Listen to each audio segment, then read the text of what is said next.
Today's tale is about a wife who cheated throughout her 20-year marriage, a story with a familiar plot. Enjoy. Stacy Lipton was driving her BMW on Atlanta's highway, a smile on her face.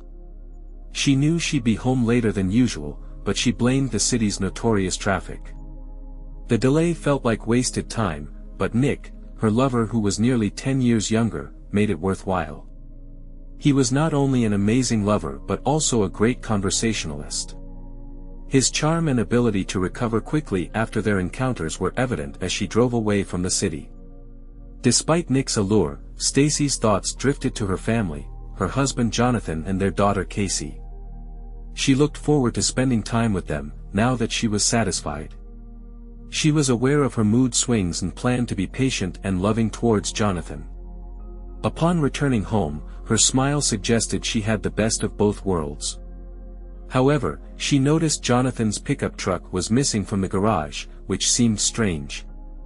This shifted her mood, and she hoped Jonathan would return to greet her after her long trip. But the house was empty.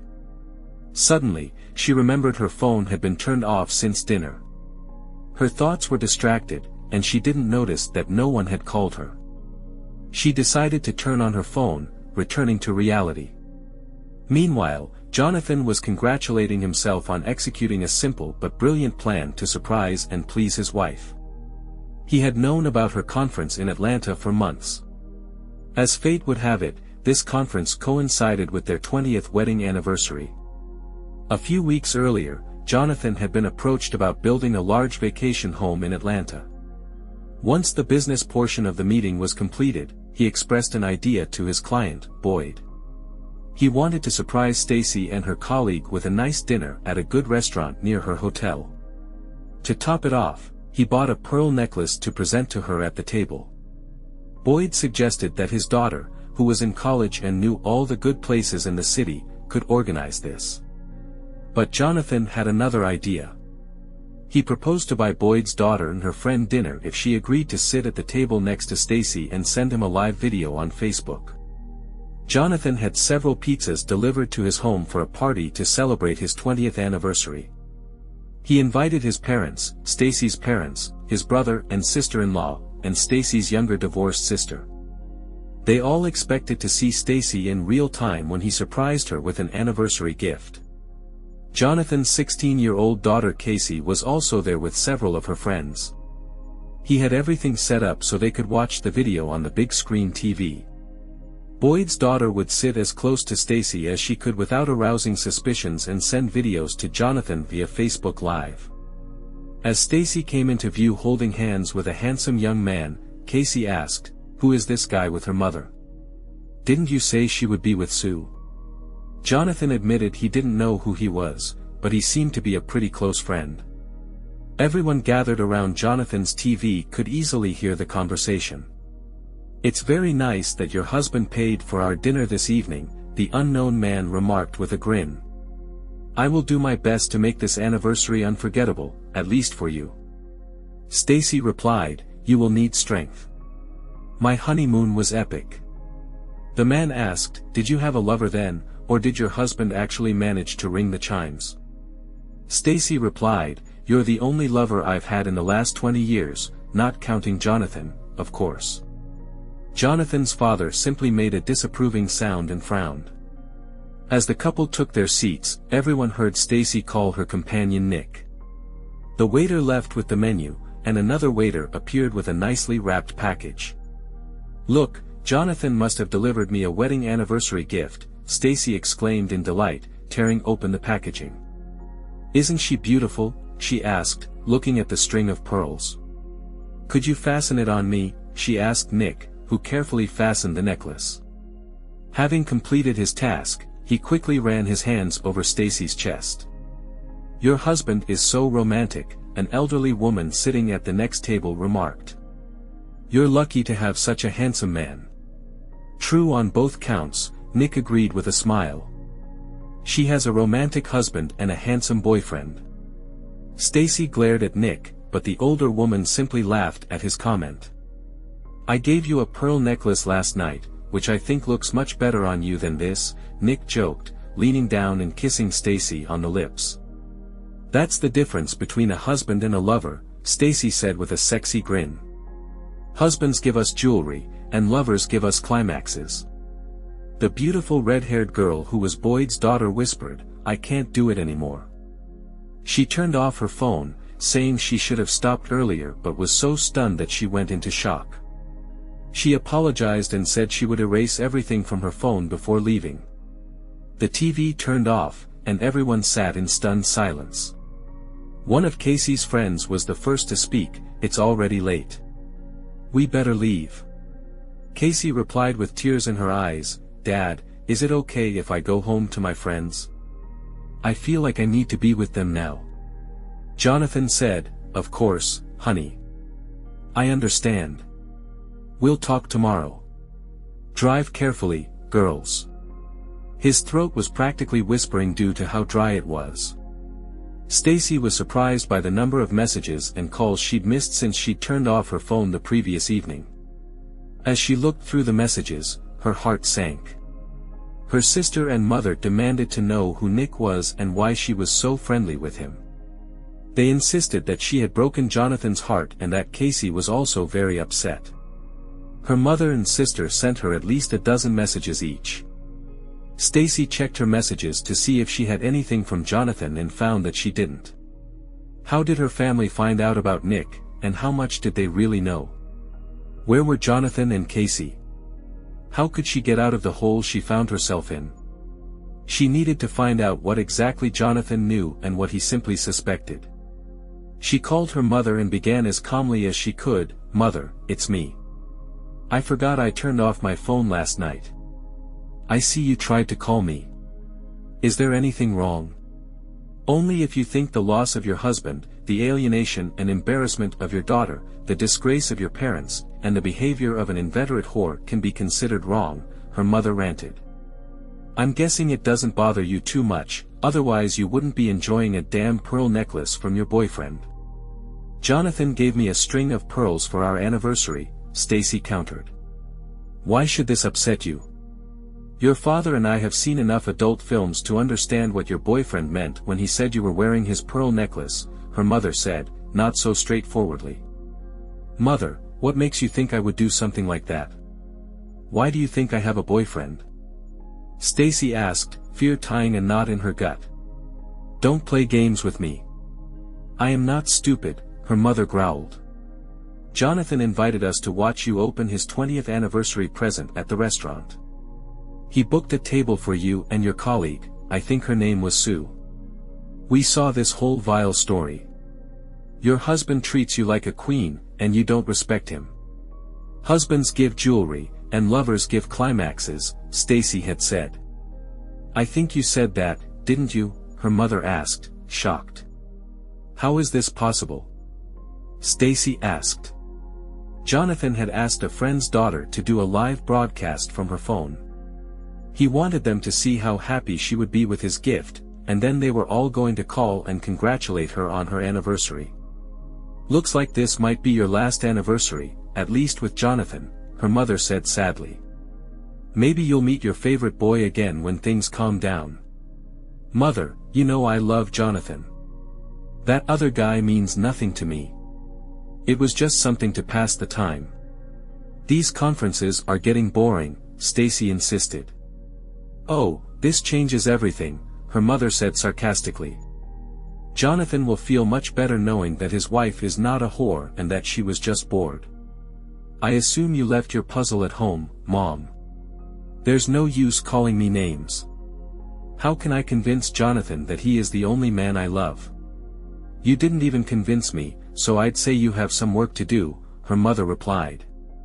"Watching you with that man is the worst thing I've ever seen. I highly doubt Jonathan found it better." After talking with her mother, Stacy thought about her situation.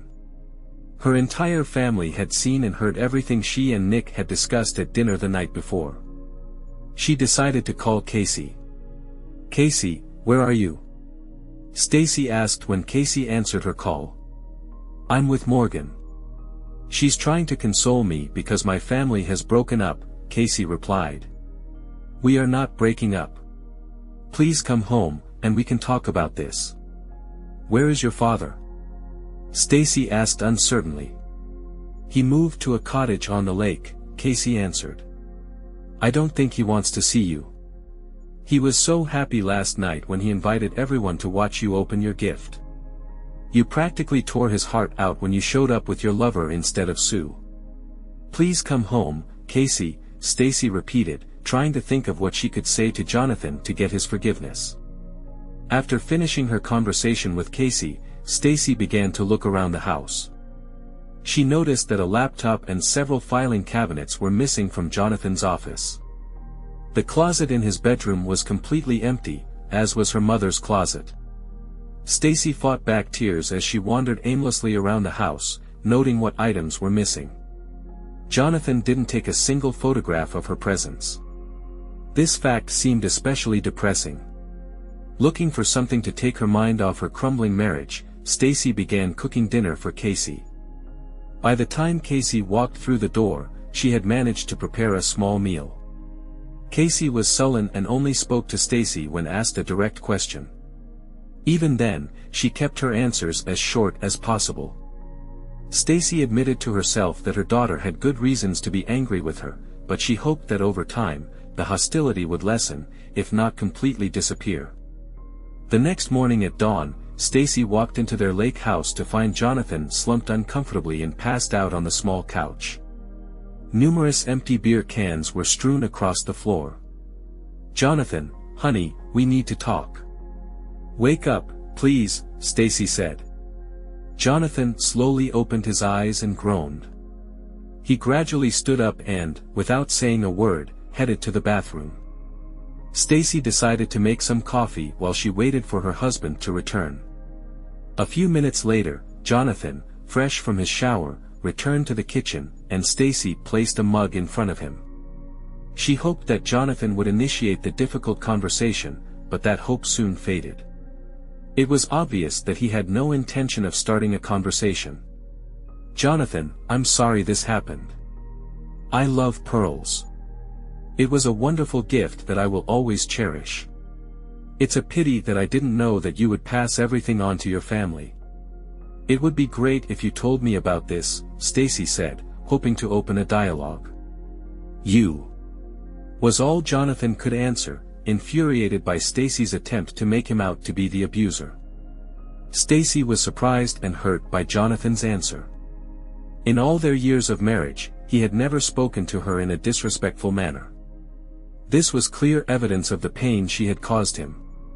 That won't help, Stacy, Jonathan answered calmly. Tell me what I should do to fix everything. You are the only man I have ever loved.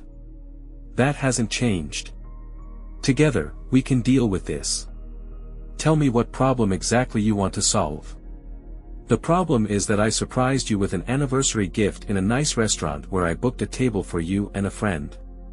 The problem is that my client's daughter agreed to send a video of your reaction in real time. The problem is that I mistakenly decided that you would appreciate this gift.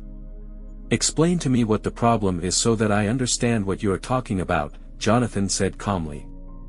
You know what the problem is, Stacy, Jonathan insisted. Last night, you saw me and Nick in the restaurant. I know that you have dinner with others from time to time. Why do you think that's the problem?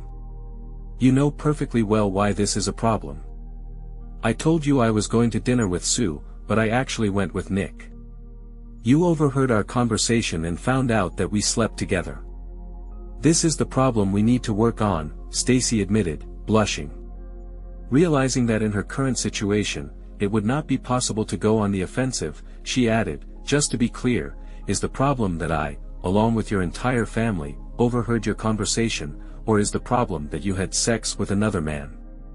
The problem is my behavior, admitted a blushing Stacy. You were just trying to be nice to me on our anniversary. You didn't do anything wrong. Okay, we're making progress now. Tell me, why did you cheat on me behind my back? For how long and with how many men did it happen? Jonathan demanded. Is Casey my biological daughter?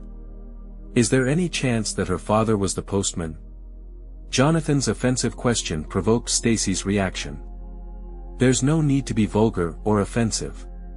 Of course, Casey is your daughter. Nick has been my only lover since we started dating. Your comment about how many men I've had in Casey's father being a mailman was just cruel. I'm having a hard time understanding your logic. You admit that you are a cheater, but you insist that there be a line drawn as to how big of a cheater you are. You want me to be polite and understanding, not to mention glib, when you tell me that you're one man's lover. Are you proud that you haven't cheated on me that often? Jonathan countered. By the way, how long have you been sleeping with Pretty Nick, and how often? You forgot to mention these important facts when you began to refuse the title of city mayor. This was the third conference we've slept together at, Stacy admitted, tears in her eyes, as she finally began to feel the depth of Jonathan's anger and humiliation. Besides you, he's the only man I've been with since we got married 20 years ago. It will be 2 nights together at each of the 3 conferences, Jonathan said. Have you ever had sex with him anywhere else? No, Stacy stated. It's been a total of 6 times, and I deeply regret it. I owe you an apology. Are you saying that a young stud like Nick was only capable of 1 time a night with a beauty like you? Jonathan asked. Who cares? Stacy asked, discouraged. We probably did it 3 times every night. Now, for the big question, why did you have sex with another man? Was sex with me so thankless, so mundane, so pathetic that you needed to find a younger, more satisfying lover? Of course not. I was bored, and he pursued me tirelessly. I turned out to be weak. It's not about you or our sex life. It's my vanity, maybe a midlife crisis. He doesn't mean anything to me. I swear, Stacy explained. It's clear you had sex with a man who meant nothing to you, Jonathan repeated. Did you have sex with Mr. Jenkins, the guy who lives down the street and wears those ridiculous shirts? Of course not. I barely know him, but I find him repulsive, Stacy defended herself. But you just told me that you sleep with men you don't love and who mean nothing to you. Jenkins fits that description. So why don't you have sex with him? Jonathan pressed. I didn't say that I sleep with every man who means nothing to me, Stacy explained, upset. I slept with Nick because he is handsome, courteous, and successful. He was pursuing me. Do you want to say that you will only cheat on me with handsome, successful men who pursue you? Apart from a few of these guys, are you a faithful wife? If you don't love the man you have sex with, doesn't that mean you don't love me? Jonathan questioned. No. I'm telling you that I made a terrible mistake, and it will never happen again. I love you, but not Nick, Stacy said with feeling. How do I know this? Jonathan asked quietly. At our wedding, in several other times over the years, you promised to be faithful to me. You are a beautiful woman. Handsome, successful men will always pursue you. I can't trust you. I can't even give you the great sex you love so much. Don't ever think like that, Jonathan. I love sex with you. It's special and makes me feel loved, Stacy replied. How did Nick make you feel? Why did you keep coming back to him? Jonathan asked softly. Dirty. Used. Not like a mother or wife. It was the newness that got me hooked, not love, Stacy admitted, clearly embarrassed. What did you do with him, and how? Jonathan asked quietly. What does it matter? I love only you, Stacy protested, clearly embarrassed. I have something to think about. You stand here and tell me that you love me, not him, but you had dirty sex with him. It's hard for me to accept that you were willing to do much more for a person who means nothing to you than for the person you love, Jonathan reasoned. You haven't told me to please your manhood below the belt for a long time. I wasn't so much against it as I thought you'd lost interest, Stacy said. Yes, what kind of married guy would want to get this from his wife, especially when she gives it out like candy? Jonathan recalled. You told me on our honeymoon that I would be the only man you loved. You and Nick must have had a lot of fun with me. Everything was fine. He never talked about you. I would never allow that, Stacy insisted. You seem to have forgotten that I heard several minutes of your conversation. This insulted me several times, and you went along with it.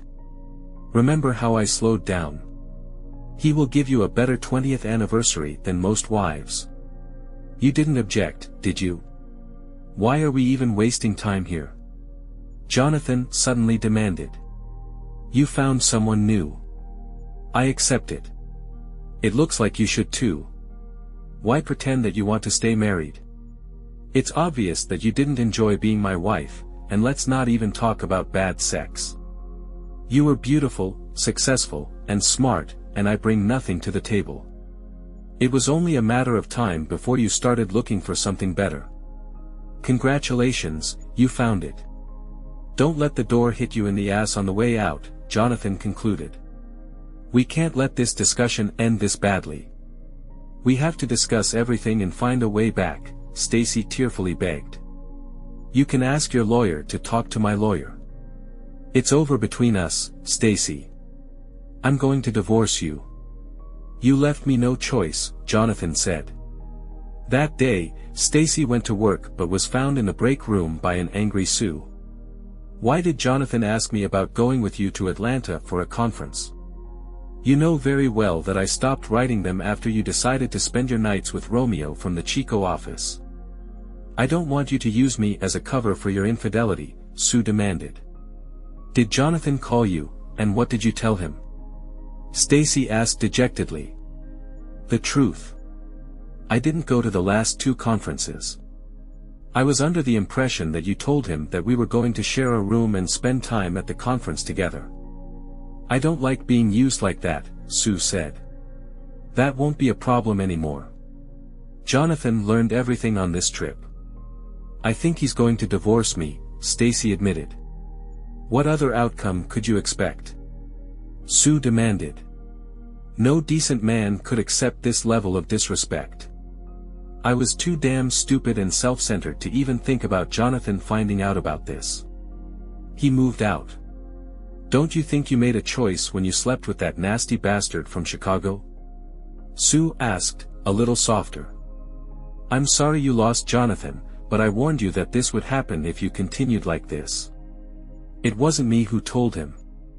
If that's what you're thinking, Sue said. I know, Sue. I owe you an apology. I abused your friendship. I'm sorry I didn't listen to you. I don't deserve a man like Jonathan, Stacy said, frankly. After finding out that Stacy was cheating on him, Jonathan took the day off from work. He was determined to move all his belongings to the lake house before Stacy returned home. He didn't want to listen to her reasons and excuses for cheating. He hated the thought of life without Stacy, but he knew he could never forgive her callous disregard for his feelings or her ambivalence about loyalty and respect. Her unexpected visit the next morning simply revealed a huge emotional chasm dividing them. She didn't say anything that could help him forgive her betrayal. He made an appointment with a lawyer for the next day. The next day, he was preparing to leave the office for a meeting with a divorce lawyer when he received a new email. It was from Stacy. He wondered if he should read it or just delete it. After internal discussion, he opened the letter. In her typical fashion, Stacy tackled the problem head-on. He felt nothing but despair when he read her message. Jonathan, I know I really screwed up this time. I was so stupid that I thought you would never know, and my actions would never hurt you. I was wrong. Cheating and lying destroy marriages, even if one partner doesn't know what's happening. You deserve so much more. I have never wanted anything in my life as much as I want you to forgive me, but I will not challenge any of your actions regarding our marriage. I have lost my right to participate in your decisions. I love you and wish you all the best. You are a wonderful man, husband, and father. This is all entirely on my conscience. I accept this truth, although I feel bad that I did this to us. Jonathan fought back tears as he read Stacy's confession and her plea for forgiveness. It was like her to accept blame for her actions when she had time to think about the situation. She was a proud woman, requiring the best from both others and herself. He felt empty and saw no reason to answer the letter. He had nothing more to say. After that morning when Stacy arrived at Jonathan's lake house, her only source of information about Jonathan was Casey. "I'm going to my dad's cabin for the weekend. He will bring me home on Sunday evening," Casey called Stacy on Friday afternoon. Stacy realized that this was how her life would continue. She spent a miserable weekend thinking about how much she had screwed up her life. She had no idea how to correct her mistake or even if it was possible to correct it. Had she completely ruined her once happy marriage? Returning home on Sunday evening, Casey looked rather gloomy. "Dad decided to divorce you. He cannot live with someone who has lost all respect for him. I saw him cry several times this weekend. I've never seen this before in my entire life. Do you have any idea how much you offended him? Your boyfriend is probably a lot better than your dad," Casey said. "He's not my boyfriend, and he's no match for your father," Stacy replied, shocked. "It was a huge mistake, and I deeply regret it. Your father is the best man I have ever known. Forgive both Dad and me for being skeptical. This isn't the first time you've slept with this bastard, right? You've been deceiving us for years, haven't you?" Casey asked angrily. Stacy realized it was time to stop lying to her family. "I slept with him at 2 conferences before this last one. It was wrong, and I apologize," Stacy confessed. "Was it wrong? That's putting it mildly, don't you think, Mom?" Casey objected angrily. "You betrayed your father in the worst possible way. Didn't you vow to be faithful when you married him? Did you cross your fingers at that moment, hoping it wouldn't count? I know you're upset with me, but not as much as I am. Your father is a wonderful man and a great father. You know it. What I did doesn't mean I think less of him. I acted very stupidly," Stacy admitted sadly. "As you say, Casey," Casey stated and went to her room. When Stacy returned to work, things turned to normal. She and Casey barely spoke to each other. Her life raft was her job. Everything there remained normal, except for Sue's cold attitude towards her. She went to Casey's school events but usually sat alone unless her mom came with her. This was the only time she saw Jonathan. He always sat as far away from her as possible, and the other parents quickly noticed this. It soon became known that they were getting a divorce. Stacy periodically heard fathers, both single and married, make lewd remarks and suggestions. It was quite obvious that the rumor of Stacy's infidelity had spread throughout the community. Jonathan threw himself into his business. This was the silver lining of the whole fiasco. The only problem was that Stacy would get half the business. His lawyer suggested several tactics that could reduce Stacy's share of the business, but Jonathan refused to listen. "If it weren't for her, we would have nothing to share. I'm not going to deny the facts. Stacy worked next to me and even gave part of her salary to keep us afloat when we first took over the family business," Jonathan insisted. Stacy was very surprised when her lawyer explained to her how Jonathan was giving her half of his ownership of the business. A few years earlier, when Jonathan was going through a cash flow crisis, the company was bought by Jonathan's best friend, Dan. Dan was a silent partner who owned a third of the company. By giving half of their property to Stacy, Jonathan found himself in a vulnerable position. He owned and controlled only a third of the business. "Tell Jonathan this is too much," Stacy insisted to her lawyer. "He was the one who devoted all his time and energy to the business. If he insists on giving me a share, tell him that I agree to 1/10 of what we own. He will maintain control without possible disputes." Jonathan was nothing if not stubborn. When the snow melted the following spring, Stacy became a single woman again and the third owner of Lipton Enterprises. She couldn't even convince Jonathan to talk to her on the phone. He completely cut her out of his life. Casey told Stacy that she wanted to spend the summer between her junior and senior years of high school at a lake house with her father. Stacy knew this was another attempt by Casey to punish her, but she accepted that she had earned her daughter's scorn. Jonathan, for his part, was delighted. He developed plans to almost double the size of the cabin. Owning a construction company, he easily completed the construction by the end of July. It was now a 3-bedroom lake house, each bedroom with its own bathroom and a good view of the lake. It was a completely modernized and comfortable house. The first weekend in August, Jonathan hosted an open house for his friends and neighbors at the lake. All of Casey's friends were invited. One of them brought with her an older cousin whom Jonathan couldn't help but notice. She had a striking blonde look that was complemented very well by a rather modest 2-piece swimsuit. During the day, Jonathan noticed that this girl was near him most of the time. She laughed at his jokes and flirted with him every chance she got. "Well, Dad, are you trying to get into a little bikini?" "Patty," Casey asked one day when they were alone in the kitchen. "Of course not," Jonathan protested. "She can't be older than 25, and I haven't decided to start dating yet." "She's 27 and seems very interested in you," Casey replied with a knowing smile. "She asks how long you've been single, how old you are, what you do for a living, everything women want to know about potential husbands." "I just met her today." "Don't even think about mentioning the word marriage to me," Jonathan replied. "I tried once, and that was enough. I'm not hinting at anything other than that she seems interested. I wouldn't mind if you dated her. She's pretty sweet, and you need someone to help you forget your mom. From what I've seen, Patty is in no hurry to get married. I think she's working on her career now, but this doesn't mean that she doesn't like male communication." "Thanks for enlightening me," Jonathan joked to his daughter. "This girl is too attractive to be interested in an old guy like me. But thank you for your trust. I appreciate your faith in me."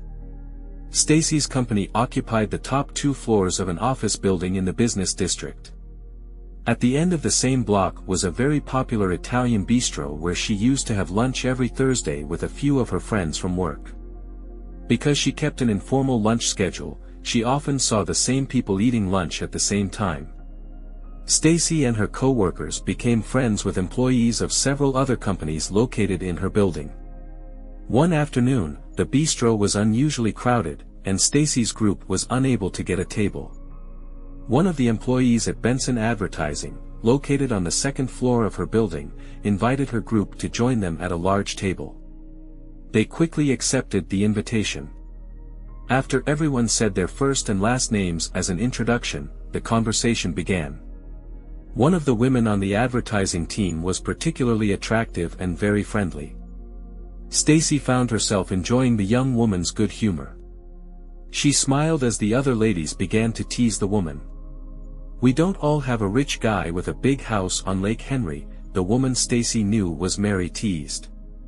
"It must be nice to wake up with the morning sun reflecting off the lake." "Yes," the young woman agreed. "Especially with a handsome guy who gently caresses me. Getting out of bed is such a hassle." "If this is the guy who picked you up after work on Thursday, then I can see why it might be a problem," another woman said. "He looks a little older than you, but he seems to be in good shape. He has all his hair and is quite plain looking." "Jonathan is all that and more," the young woman offered, smiling widely. "He's a really good guy and a really good lover." Stacy's friend immediately asked the very question Stacy didn't even want to consider. "You're not talking about Jonathan Lipton, are you?" "Do you know Jonathan?" the young beauty asked before adding, "You have to admit he looks good. Heck, a great guy, but he used to be Stacy's husband." Her colleague said, "I think we should change the subject." "Don't be so dramatic, Stacy," Stacy insisted, leaning toward the young woman and extending her hand. "I'm Stacy Lipton. I didn't catch your name." "Patty Lawson," the young woman replied. "His ex-wife was beautiful, but I thought he was probably blinded by love." "It turns out he didn't do justice," Patty admitted. I hope you won't be upset that I'm living with Jonathan now. I certainly can't blame you or him for that matter. You are a beautiful young woman with an amazing figure, Stacy answered honestly. I can easily understand why Jonathan liked you. I wonder why Casey never told me anything about you. I can't speak for Casey, but I want to say that you raised your daughter well, Patty concluded. She is very smart, attentive, and also beautiful, just like her mother. I really like it when she visits us. That evening, Stacy questioned Casey while they were having dinner. Why didn't you tell me that your father has a beautiful girlfriend who came to live with him? This is something that would interest me. Honestly, Mom, I didn't mean to hurt your feelings, Casey replied. I know how you feel about Dad. I'm still upset that you cheated on him, but I don't want to make you unhappy because of your bad choices. Patty is actually good to Dad. He finally seems happy again. This may surprise you, but I'm glad to hear that Jonathan is happy. He's a wonderful person and deserves to be with a woman who loves him, even if it's not me. I don't think she directly loves Dad, but she really likes him, Stacy responded. She made it clear that her career comes first for the next few years. She wants to achieve great success in marketing. Are you going to start dating, Mom? Casey asked. Do you keep in touch with your boyfriend from conferences? Do you think you can get along with him? Nick is not the person I would look for in a relationship, Stacy admitted. He is superficial, slightly rude, selfish, and vain. I never thought of it as anything more than entertainment. It turned out that he made my life hell, although I knew what I was doing. I shouldn't blame him for my weakness. Are you interested in anyone? Casey asked. You're still beautiful. I've noticed how some fathers and teachers look at you and go out of their way to be polite to you at school events. Honestly, I think Jonathan ruined me for other men, Stacy replied with a sad smile. The reason for our divorce is known to most people in the area. It makes women sympathize with your father and men think of me as an easy target. It was probably easy for Nick, but I won't repeat that mistake again. I just don't understand how you could cheat on your father if you love him so much. He always treated you with love and respect, Casey was surprised. Something went wrong. I asked myself this question. I think I started to take your father for granted, Stacy admitted. I knew that he loved me, and I was very confident in this love. This somehow resulted in attempts to try another man, maybe because I knew that I had a reliable back at home. Jonathan was my anchor. He was always there for me. I foolishly believed that he would always be there. I could have gone a little astray, and he would not have known about it, and still, my devoted husband would have been at home. I pray that you find a man like Jonathan when you are ready to start a family and use my experience as a cautionary tale. Never take more than you give in a relationship. Be faithful, dedicated, and honest. If you are thinking about something that could harm your relationship, discuss it with your husband. I showed you what happens when you lie and cheat sometimes. Stacy would run into Patty during lunch sometimes. She was surprised by how much she liked this woman. She also felt embarrassed that she was anxiously awaiting any news regarding Jonathan. Casey didn't want to tell Stacy too much about her father. As his daughter, she could not be privy to some of the more personal aspects of his life. Patty willingly discussed Jonathan with her friends. It's obvious that you still love Jonathan, Patty remarked one day while the two women were having lunch. He never says anything bad about you, but it's obvious that you offended him greatly. I'm not here to judge you, but I have to say that I would never cheat if I was in a relationship. I find it hard to believe you did this. Everything I see and hear from you says that you love and respect him. I would encourage you to remember this when the flame of passion fades, and you are caught up in everyday life. I lost my way and paid for it, Stacy replied. Love isn't always about wild sex and great vacations.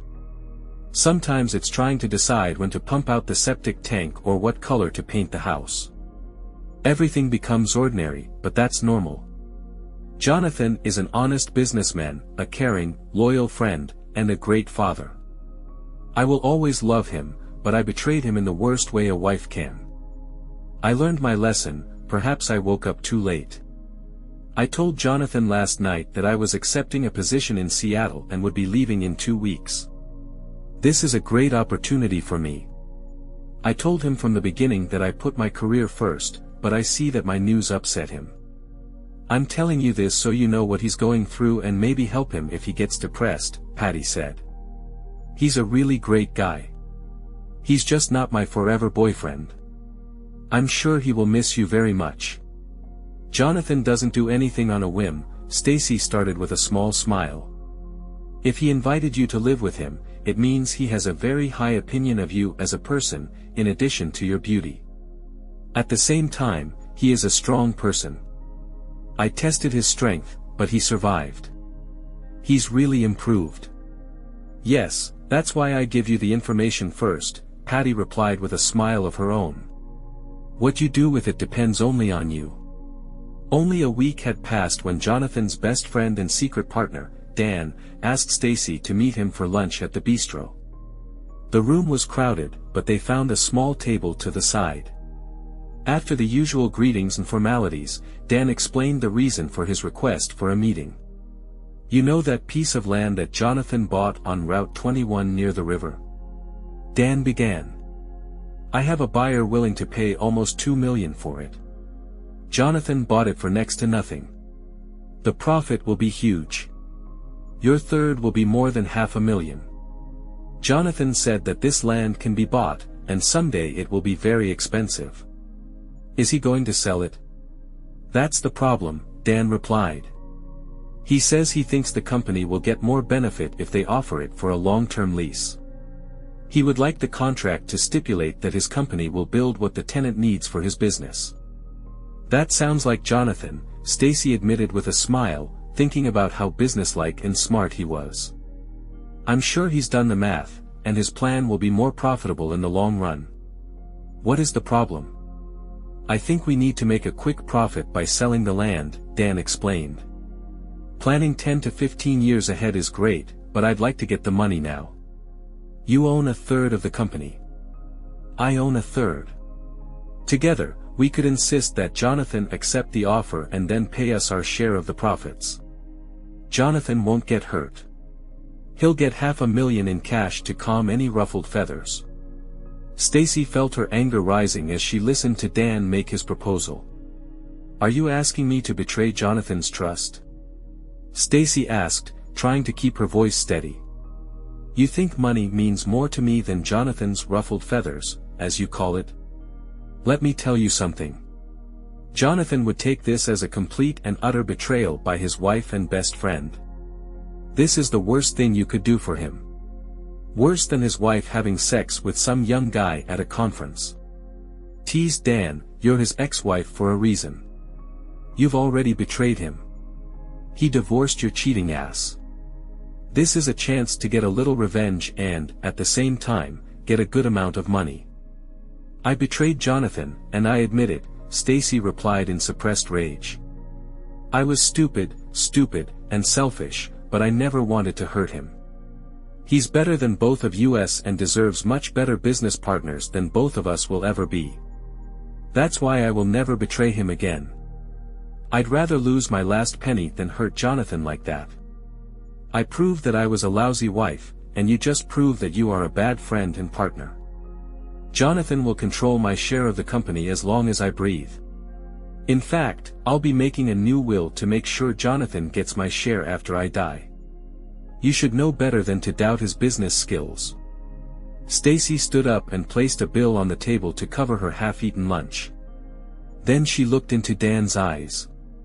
Please don't try to steal this too. Almost a month later, Stacy opened the door and saw Jonathan standing on the porch. She was very surprised. Jonathan had studiously avoided her since the morning she returned from the ill-fated conference. Jonathan, come in. Everything is fine. Casey left a few minutes ago if you're looking for her, Stacy said, surprised at how excited she was about Jonathan's presence. Right now, I'm here to talk if you have time, Jonathan began, entering the house that had been his for over 15 years. Can you give me a few minutes if you're busy? I'll try another time, Jonathan said. I'm not busy, Stacy answered quickly. I just made coffee. Why don't we sit in the kitchen? I appreciate you taking me in so quickly, Jonathan said, picking up his coffee mug. You always made excellent coffee when we first got married. I didn't even know how to cook it. It took me a while to get it right, Stacy answered with a grin. I didn't marry you for the coffee. You had other attributes that I found much more attractive. I've never heard you call them attributes, Jonathan countered. But I heard you call them Smith and Wesson several times. Yeah, you brought out the big guns, and I was powerless to resist you, Stacy said, still smiling. Patty must have you wrapped around her finger or some part of her body, Stacy said. There's some serious heat coming from her. I appreciate how well you treated Patty, Jonathan said. She thinks you're a wonderful person. Her opinion of you is one of the reasons why I'm here. A couple of weeks ago, one of her friends overheard your conversation with Dan over lunch. Patty talked about this before heading to the West Coast. She thinks your dedication and honesty have been exceptional. I have to agree. After the way I treated you in the divorce, you still flatly rejected Dan. Many women whose husbands divorced them so quickly would want to take revenge or at least repay. I would never do that to you, Jonathan. I know how hard you work on your projects and how much they mean to you, Stacy concluded. I also know that you will make sure that this land brings in much more income than Dan is looking for. He's a fool to doubt you. I appreciate your vote of confidence, Jonathan said. Patty helped me accept the fact that you were my partner, even though I ran the business as if it were all mine. I have to give you the opportunity to express your opinion and say what you want to do. If you want to sell this property and split the profits, I will agree, Jonathan said. Dan is trying to convince me to sell it. He believes that if we sell this land, then each of us will be able to get $500,000 out of the business without infringing on him. Would you like this too? I think you probably have a plan for this property that will bring good profits to the company and goodwill from the community, Stacy replied with obvious pride. You have something planned for this area, right? I was negotiating a long-term lease with General Hospital to build an emergency care complex on this site, Jonathan admitted. It won't be as profitable as the luxury condominium project Dan's company is pushing to build, but it will still make a good profit and will have a contract to build it. This will create jobs as well as goodwill. I guessed it would be something like this, Stacy answered a little smugly. You are a good businessman, but you also invest in society. That's what sets you apart from people like Dan. Dan thinks it's better to make a quick profit. I don't agree with this line of thinking. As far as I understand, he came to you to propose his idea, and you refused him. I trust you unconditionally, Jonathan. You never gave me a reason not to trust you. I will support your business decisions until the end. It probably sounds strange when you already know you can't trust me, but it's true, Stacy promised. I was thinking about how Dan is trying to interfere with your business. It occurred to me that we should buy him back. If he doesn't have the money, he'll probably listen to a reasonable offer. He will be happy, and you will be able to run your business as you see fit. I've thought about it, but I don't have the capital to make it happen, Jonathan agreed. We could sell this house, Stacy suggested. I can get a nice 2-bedroom apartment for Casey and me. Over the years, we have accumulated a lot of capital.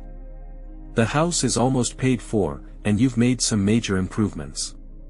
This will be enough for us to buy out Dan's share. Now that we're divorced, this is your home. Are you ready to sell it and invest money in the business? I don't know how soon I'll close the deal on the urgent care center, Jonathan asked incredulously. I cannot guarantee that you will get your money back anytime soon or even that you will get it at all. Do I look worried? Don't forget that I was married to you for 20 years, Stacy joked. You will get everything back with interest if, for some reason, you don't do this. It's okay. I owe you one. Jonathan, money will never make up for my disrespect, but it will get you away from Dan, Stacy said. I'll agree to this if you come and live in the house by the lake with me and Casey. And then I quickly added, you will have your own room with a bathroom. It turned out very nice, Jonathan said. I don't think this will work. It's a matter of personal life, not to mention dating and all the drama that will create for you, Stacy answered sadly. I'm sorry. I didn't think about your social life. Of course, you wouldn't want to bring a gentleman into the house when your ex-husband lives there, especially that guy Nick, Jonathan said. It would be awkward. I don't go on dates, and I don't plan on starting, Stacy replied. I stopped going to conferences and haven't spoken to Nick since that disastrous trip. It is you who will experience the inconvenience. No woman wants to spend the night with you when your ex is sleeping in the next room.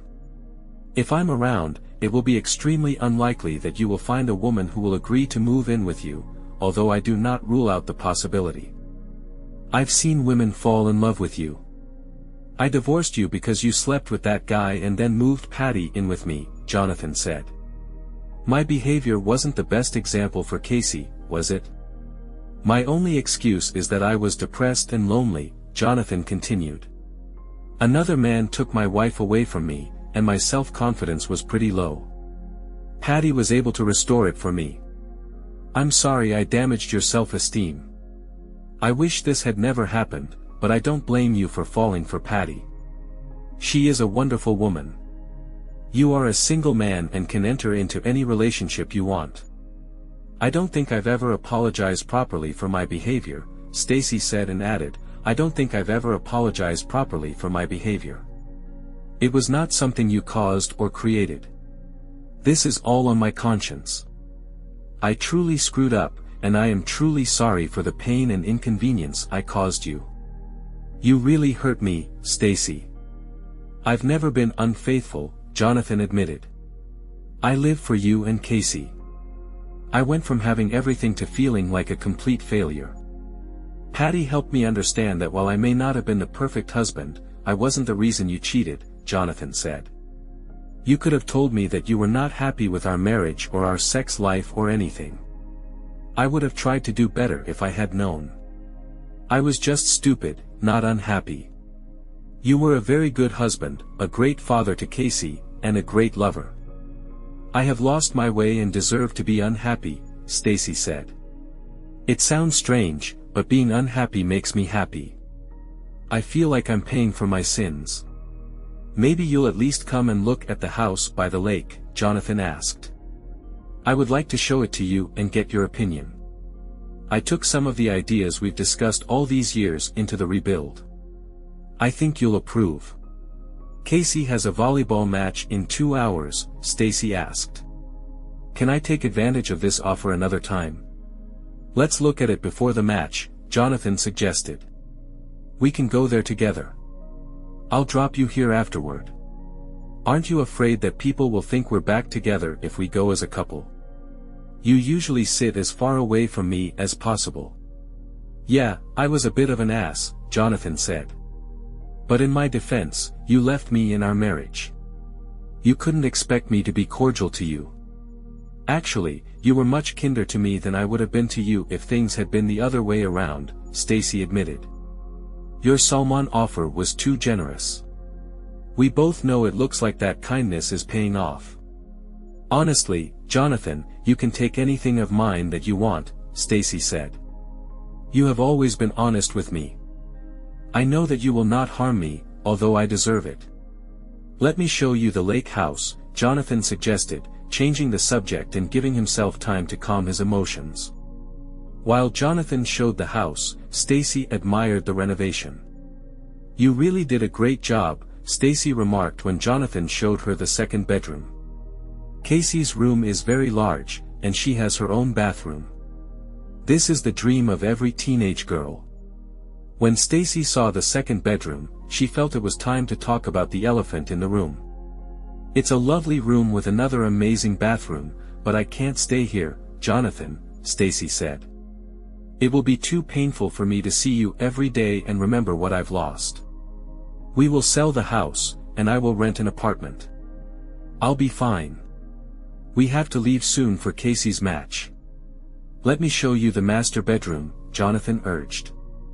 It's bigger than the rest. I know you like it. It's beautiful. You did a great job, as always. That's why your business is so successful, Stacy praised, looking around the bedroom. You have an eye for detail. Would you stay with me and Casey if you had this room, Jonathan?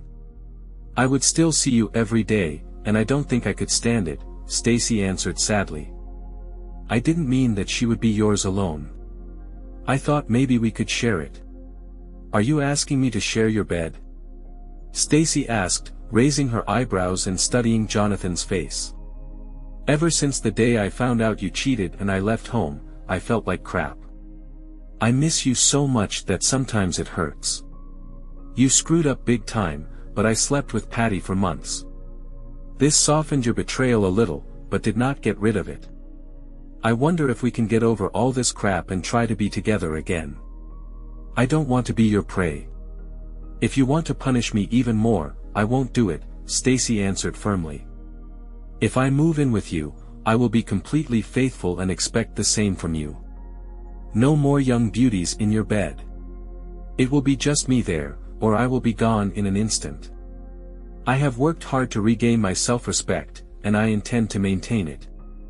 I love you, Jonathan, but you have to be completely on board, or I'm leaving. No one was more surprised than Casey when her parents walked into the gym arm in arm.